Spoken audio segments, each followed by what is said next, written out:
พี่น้องตอนนี้ตะวันก็ได้ออกมาจากป่าแล้วเนาะมาแต่หาเห็ดเนาะเนี่ยนี่เนาะพร้อมที่ไหนเนี่ยมื้อนี้ใส่แต่หน่อไม้แล้วก็เห็ดนี่เด้ใส่เบิ่งเห็ดจ้ะ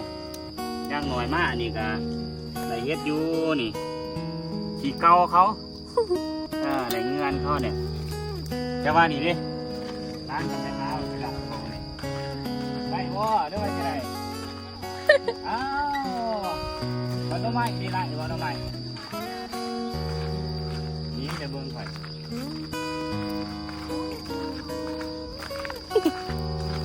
จะมาโอ้ยมาหาน้ำกัน4 คนเนาะ4 คนนะมาจะไปถือบอลเท้าอยู่วะ3 ก็เอาก็เคลียร์เลยเคลียร์มา ไอ้มาเบิ่งนี่ จักรตา โอ้